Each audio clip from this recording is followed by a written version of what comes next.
offensive coordinator Tommy Rees is going down a Kevin Stefanski lane and not even mentioning Shedeur's name. There is a clear conspiracy going on in Cleveland with the coaching staff refusing to say Shedeur Sanders' name for whatever reason.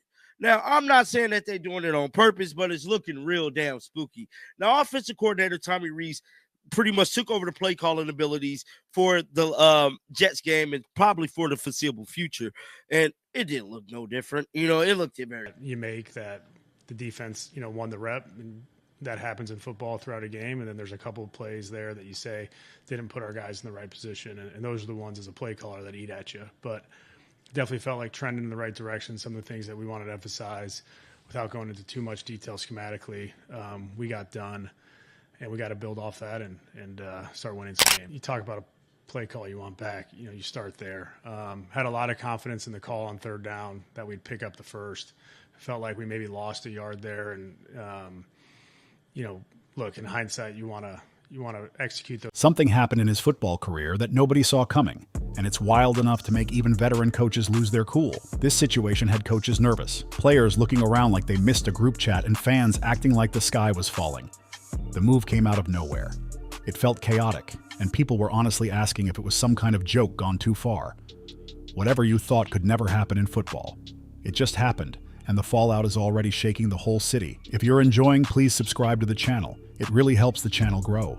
It all started with one small question at a press conference, a harmless little lob that somehow turned the entire Browns building into a full-blown drama series. Shedeur is way better than Dillon Gabriel. He just is. If Shedeur had started from the start, game 1 against Cincinnati at home, they would be the talk of the NFL right now because I look at the fourth quarter yesterday, they go 0 for 4 on third down because Dillon was playing not to lose. Don't throw it to them, don't put it on the ground. And he did a great job of that. But on one of those third downs, you have to try to make a play to win the football game. And trust me, no matter what Stefanski called, Shedeur would try to win the football game because it's how he was raised. You're going to make a play because you were born. A reporter casually asks if anyone has considered the idea of Shedeur Sanders stepping in.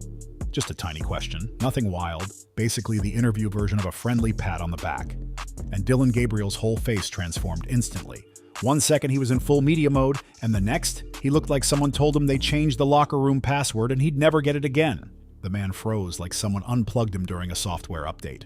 And remember, this wasn't a normal week. This wasn't a normal loss. This was a loss to the Jets. The Jets, a team that somehow beat Cleveland while barely putting together a triple-digit yard day, which should honestly be impossible with modern professional athletes. They put up 169 total yards and strutted off like they reinvented the sport. Cleveland had more talent, more weapons, more chances, and still played like someone swapped out their playbook for step-by-step furniture directions from a Swedish warehouse. He's pretty much adamant about sticking with Dillon Gabriel. He did not say anything bad about Kevin Stefanski, which we already know he probably wasn't going to do that. But to me, this is just my own personal opinion. I truly believe that there's some type of agenda against Tommy Rees, Kevin Stefanski, all the damn coach staff off of that field and how the game ends. And look, as a play caller, there's always things you want back. Felt like we put our guys in position to have success throughout the game. And then when you do that and you don't have success. Fans were still trying to process how the Jets won with 42 passing yards. Yes, 42. That's the amount toddlers accidentally get in a video game on the lowest difficulty. And right when people were scratching their heads, the whispers started. Except they weren't whispers at all. It felt like someone plugged the rumor mill into a stadium speaker and aimed it straight towards Stefanski's office. The league decided it didn't like how Shedeur interviewed. He said some things he should not have said, and he will tell you that to this day. I got a little carried away. But he's as tough a kid, tough a quarterback as I've ever seen. His arm is at least as good as Brady's. It's Brady-esque. You guys act like a fifth-round pick is a punishment. Okay. It's not. It's an opportunity. I've never seen anybody talk this much about a fifth-round pick, ever. Because he's not a real fifth-round pick. That show you right there. I wish we could have the owners here and, get them real. Word started spreading about a former Browns CEO, someone with major influence and way too much time on their hands, who'd finally reached his breaking point. No more checkdowns, no more panic sacks, no more "we didn't execute" speeches, and no more watching Myles Garrett bury a quarterback only for the offense to walk out and punt 3 plays later. This ex-CEO supposedly stormed into conversations, meetings, maybe even into the lunch area, demanding one thing: bench Dillon Gabriel and start Shedeur Sanders. No. Think about it. No.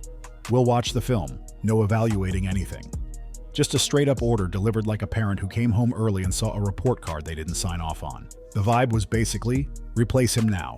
You'd think Stefanski would at least acknowledge the situation with something real. Maybe saying 6 sacks is too much. Maybe admitting completing half your throws isn't ideal. Or mentioning that losing to an offense running on fumes is a concern. Then when they come and say things about Shedeur Sanders, all you have to do is say, look, I get it. Shedeur has a very, big personality and he's known globally, right? But I know Shedeur Sanders as a person, and as what I see here.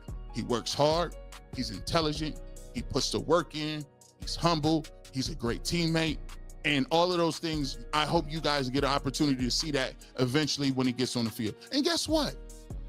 It would diffuse all bad articles and people would go. But instead, he walks into the press conference, confidently says he didn't even watch the tape yet, and announces, Dillon is still the starter after the bye. Bold move, Kevin.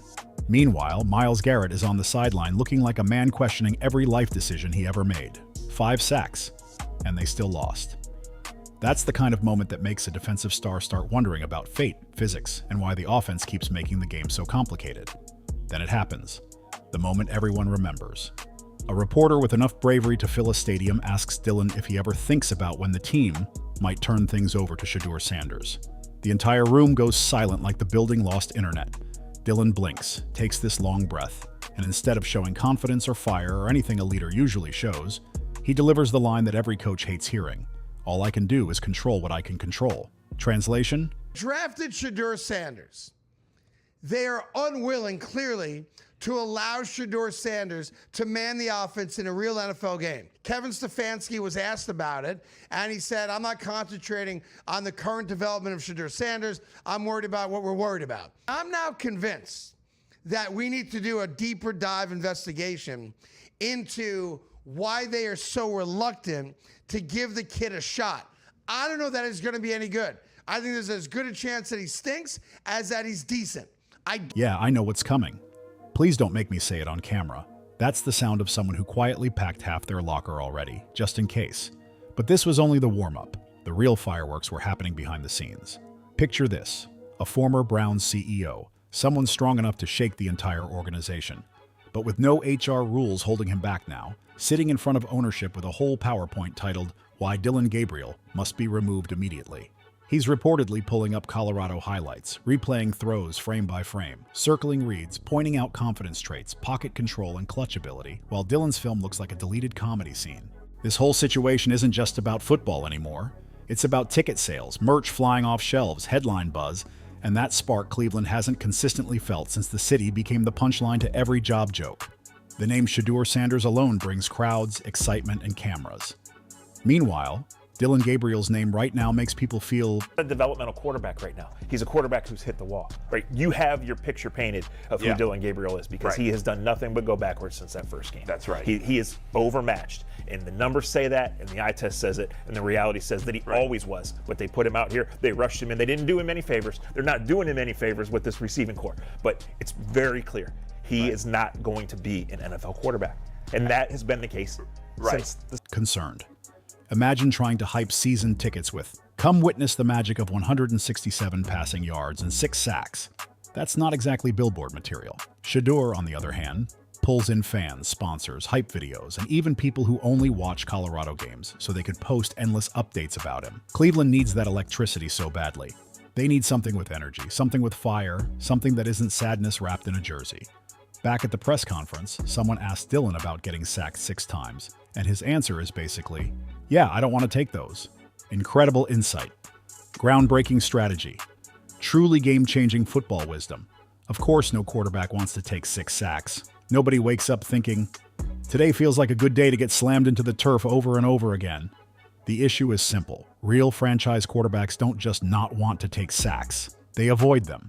They move, they improvise, they climb the pocket. They escape trouble. They create something out of nothing. Had Tommy Rees not been so stubborn about trying to get his guy in, they could have given Jalen Milroe confidence earlier, and I think they probably would have beaten Texas.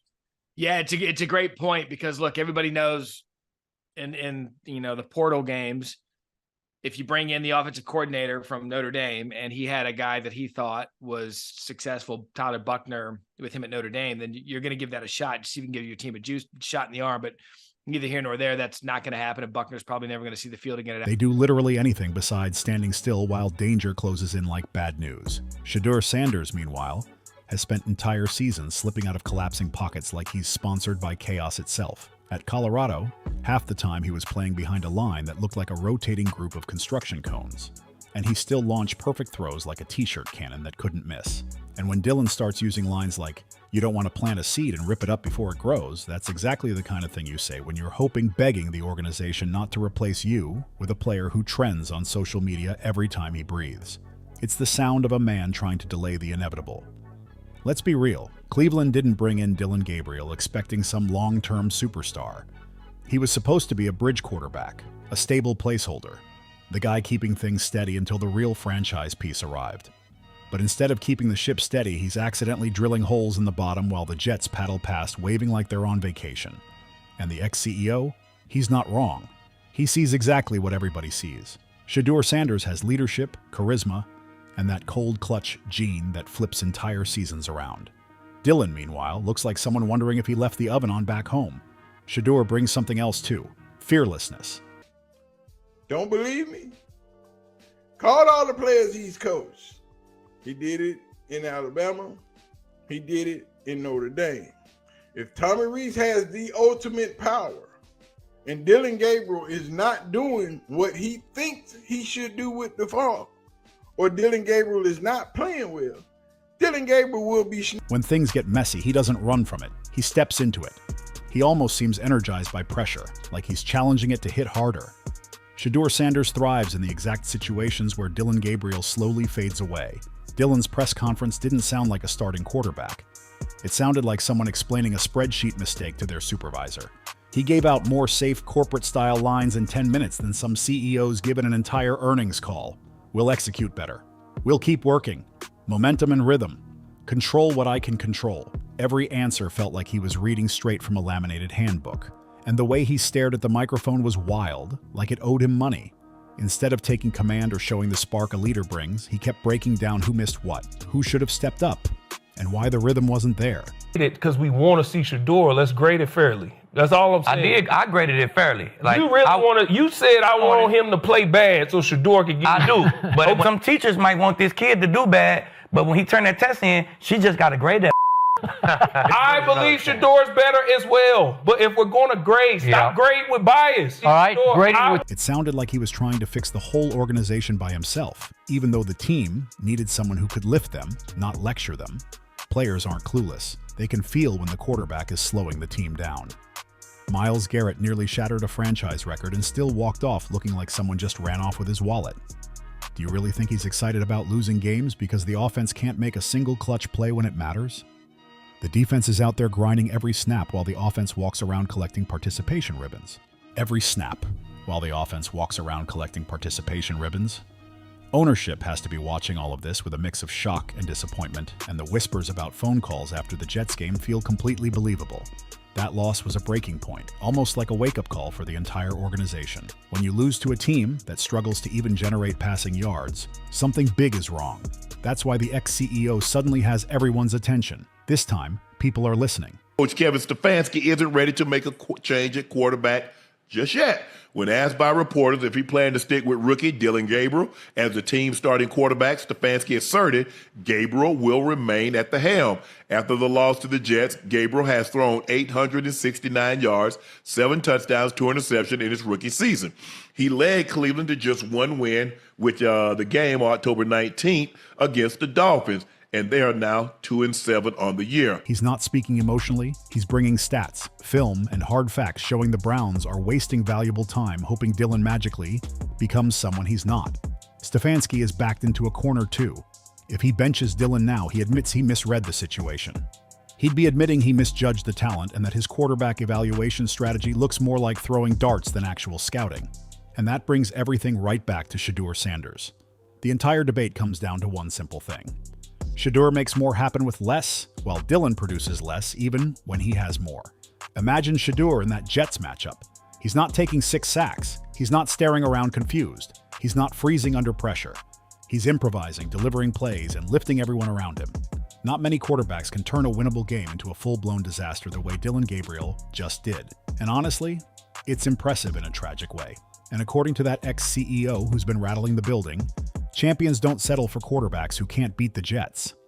It's harsh, but it's also the kind of honesty Cleveland desperately needs right now. The next few weeks are going to shape the entire future of this franchise. Focus on, get Jerry going, get the ball to the perimeter. There's some other things that I would talk about. Don't want to schematically give anything away, but felt like there was progress there. Felt like our guys had a really good week of prep. Really disappointed in the result, ultimately walking off of that field and how the game ends. And look, as a play caller, there's always things you want back. Felt like we put our guys in position to have success throughout the game. And then when you do that and you don't have success, you always look to why and what you can do during the week to help your players have that success. Either Cleveland finally accepts reality and makes the bold move, or they keep riding the Dillon train straight into more losses, more exhaustion, more frustration, and more press conferences filled with soft answers and strange metaphors that make everyone forget what the question even was. Fans deserve better. Players deserve better. The organization deserves better. And Shedeur Sanders, he might actually be that better. He might be the spark, the shift, the storyline that flips the whole script. Because one thing is absolutely clear, Dillon Gabriel isn't the long-term answer. And at this point, he's barely the short-term answer. And unless Stefanski wants his face on a farewell billboard downtown, he might want to start listening to the voice echoing through every hallway in that building. That voice from the former CEO who basically kicked the door open, pointed at the depth chart, and said what everybody else was too nervous to admit. Start Shedeur Sanders. And here's the part nobody in Cleveland wants to say out loud, even though everyone is whispering it anyway. The longer they wait to make this switch, the worse the crash is going to be. Because if Dillon comes back after the bye week and delivers another episode of quarterbacking for people who don't like winning, the stadium won't just boo, it'll be a full, unified citywide boo that shakes the seats. Not the scattered boo, not the polite, we're disappointed but staying calm boo, but the full power surround sound hometown heartbreak boo. The kind that rattles foundations and erases confidence in a single echo. And what happens after that? Stefanski walks into the press conference looking like he just read his own retirement announcement. The locker room pulls apart even more. Veterans start checking out mentally. Young players begin wondering who's actually leading the ship. And meanwhile, Shedeur is sitting on the sideline with sunglasses on, quiet, calm, relaxed, knowing exactly what's building behind him. He doesn't need to campaign. He doesn't need to beg. He doesn't need to nudge anyone. All he has to do is be there, and the pressure naturally shifts toward him like gravity. The fans feel it more than anyone. They know this is bigger than one game or one awkward press conference. This is about identity, direction, pride, and whether Cleveland is ready to stop pretending everything is okay when it clearly isn't. And deep down, everyone knows the truth. They know the answer might be standing right there, waiting for the moment the keys finally slide his way. Because eventually someone in that building is going to break, slam their hands on the table, and ask the question everyone's been scared to say out loud. Why are we wasting time? Why are we pretending? Why won't we just give Shedeur Sanders the ball?